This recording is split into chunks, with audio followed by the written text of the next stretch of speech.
A Sapulpa father says that he wants the families of the teenage car wreck victims to know that they are not alone. His teenage daughter died in a car accident on that same road 11 years ago. News on 6's Jordan Tidwell has the story. The wreck that killed 3 Sapulpa teenagers this week brought back strong emotions for Glenn Coffey. We expect to have to bury our parents or our grandparents.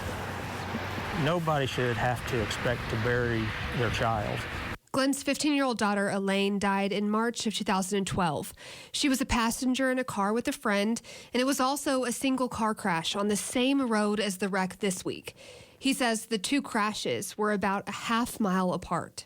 It's almost that we need to make sure that we're there to help people, because it's not just an accident, it's an accident almost in the same spot. Glenn says Elaine was a few months away from turning 16 when she died, and she was a busy teenager involved in lots of different activities. And she played soccer, softball, basketball. She was involved in FFA, skeet shooting. Glenn says these types of accidents are tragic, especially when the victims are so young and it's so unexpected. He says the first thing he and his wife thought of when he heard the news was the victims' parents. Nobody knows that feeling unless you've been there.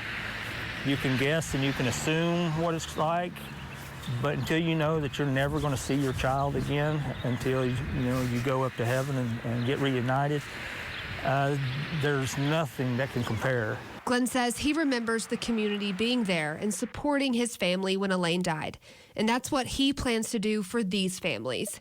He says it's going to be rough for them, but he hopes they know they aren't alone. You learn to live day by day, and it makes you real grateful for what you have, but there's always that burning desire to see the one person that you can't anymore. In Sapulpa, Jordan Tidwell, Oklahoma's Own, News on 6.